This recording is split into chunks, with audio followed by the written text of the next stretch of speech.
అసలు రాజశేఖర్ రెడ్డి గారు చేసిన జలయజ్ఞంలో వచ్చిన ఆయకట్టే తప్ప ఒక్క ఎకరానికి కూడా మీరు ఆయకట్టు పెంచగలిగారా అని జగనన్న గారిని సవాలు చేస్తున్నారు ఆంధ్ర రాష్ట్ర ప్రజలు. సమాధానం చెప్పండి. మరి మీరు రాజశేఖర్ రెడ్డి గారి వారసులు ఎలా అవుతారు? రాజశేఖర్ రెడ్డి గారి సంక్షేమ పాలనకు జగనన్న పాలనకు ఆకాశానికి పాతాళానికి ఉన్నంత తేడా లేదా? నిన్న ఒక ప్రాజెక్టుకు పోయాం. రాజశేఖర్ రెడ్డి గారు 750 కోట్లు పెట్టి ప్రాజెక్టు పూర్తి చేస్తే ఆ ప్రాజెక్టుకు కనీసం మెయింటెనెన్స్ అంటే ఆయిలింగ్, గ్రీసింగ్ ఇలాంటివి కూడా లేక ఆ గేట్లు ఊడిపోయి ఆ నీళ్లలోనే తేలుతున్నాయి. సిగ్గుగా లేదా? గుండ్లకమ్మ ప్రాజెక్ట్ రాజశేఖర్ రెడ్డి గారు ప్రాజెక్టు పూర్తి చేస్తే మీకు కనీసం మెయింటెనెన్స్ చేయడం కూడా చేత కాలేదు అంటే మీరు రాజశేఖర్ రెడ్డి గారి సంక్షేమ పాలన అందిస్తున్నట్టా అని మీకు మీరే ప్రశ్నించుకోండి. రాజశేఖర్ రెడ్డి గారు మాట మీద నిలబడే నాయకుడు. ఏ మాట ఇచ్చినా మాట తప్పని నాయకుడు రాజశేఖర్ రెడ్డి గారు. మరి మీరు ఎన్ని మాటలు చెప్పారు? స్పెషల్ స్టేటస్ తీసుకొస్తాను అని చెప్పారు. ఆ మాట తుంగలో తొక్కారు. పూర్తి మద్యపాన నిషేధం అని చెప్పారు. పూర్తి మద్యపాన నిషేధం అని నేను మేనిఫెస్టోలో పెడుతున్నాను అని చెప్పారు. పూర్తి మద్యపాన నిషేధం చేయకపోతే నేను అసలు మీ ముందుకొచ్చి ఓట్లే అడగనన్నాడు జగనన్న గారు. మేనిఫెస్టో అంటే నాకు బైబిల్ లాంటిది, ఖురాన్ లాంటిది, భగవద్గీత లాంటిది అన్న జగనన్న గారు మరి ఇప్పుడు పూర్తి మద్యపాన నిషేధం ఎందుకు చేయలేదు అని ఆంధ్ర రాష్ట్ర ప్రజలకు సమాధానం చెప్పాలి. ఎల్లో వైరస్ మీద కనిపిస్తా ఉన్న కరోనా లాంటి ఆ దుష్ట చతుష్టయం మీద యుద్ధానికి, ఓ మహా సంగ్రామానికి నా కుటుంబ సభ్యులైన నా ప్రతి అక్క, ప్రతి చెల్లెమ్మ, నా ప్రతి సోదరుడు, నా ప్రతి స్నేహితుడు, నా ప్రతి అవ్వ, నా ప్రతి తాత మీరంతా కూడా సిద్ధమేనా?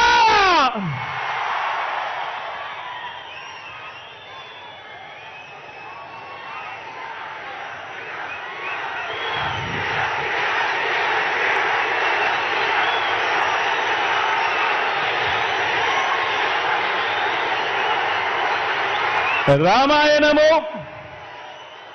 మహాభారతము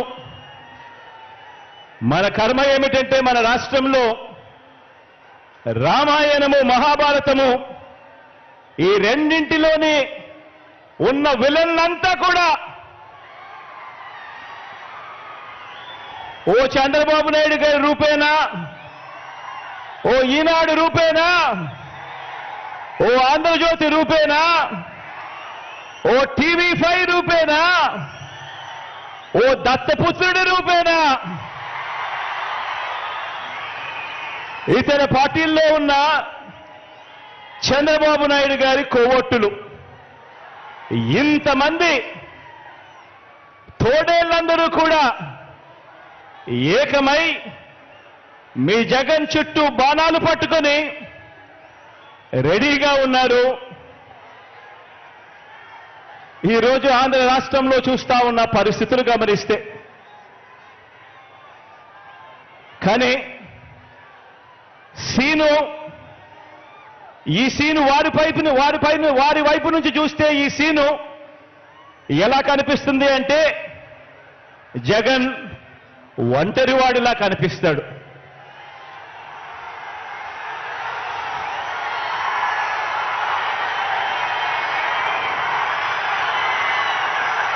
వాళ్ళ వైపు నుంచి చూసినప్పుడు ఇంతమంది తోడేళ్ల మధ్యన జగన్ ఒంటరివాడి మాదిరిగానే కనిపిస్తాడు. కానీ నిజమేమిటి అనంటే ఇక్కడ కనిపిస్తా ఉన్నదే నిజం.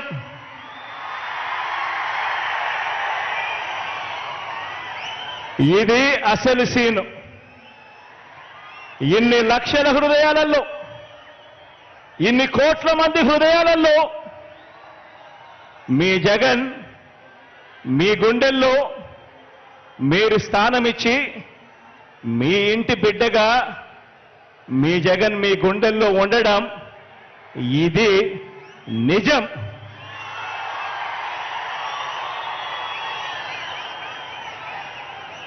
జగన్ ఏనాడు ఒంటరి కాదు. జగన్ ఏనాడు ఒంటరి కాదు. వారికి ఉన్న సైన్యం వారి పొత్తులైతే, వారికున్న సైన్యం వారికున్న పొత్తులైతే, వారి ఎల్లో పత్రికలైతే, వారి ఎల్లో టీవీలైతే, నాకున్న తోడేమిటో తెలుసా? నాకున్న తోడేమిటో తెలుసా? నా తోడు, నా ధైర్యం, నా బలం, పైనున్న ఆ దేవుడు, మీరంతా మీ గుండెల్లో నన్ను పెట్టుకున్న మీ బిడ్డ. ఇది నాకున్న బలం. ఇది నాయకుడి మీద ఉన్న నమ్మకం నుంచి పుట్టి వచ్చిన సైన్యం. ఒక నాయకుడిని నమ్మారు ప్రజలు అనంటే ఏ రకంగా ఉంటుంది స్పందన, ఏ రకంగా ఉంటుంది వాళ్ళ ప్రేమ అన్న దానికి ఇదే నిదర్శనం. ఇక్కడ కనిపిస్తా ఉన్న నా అక్క చెల్లెమ్మలు, నా అన్నదమ్ములు, నా అవ్వాతాతలు, నా కుటుంబ సైన్యం ఇక్కడే కనిపిస్తుంది.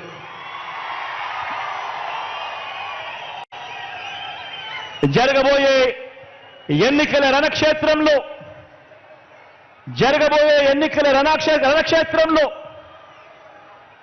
కృష్ణావతారంలో కృష్ణుడి పాత్ర పోషిస్తూ మీరు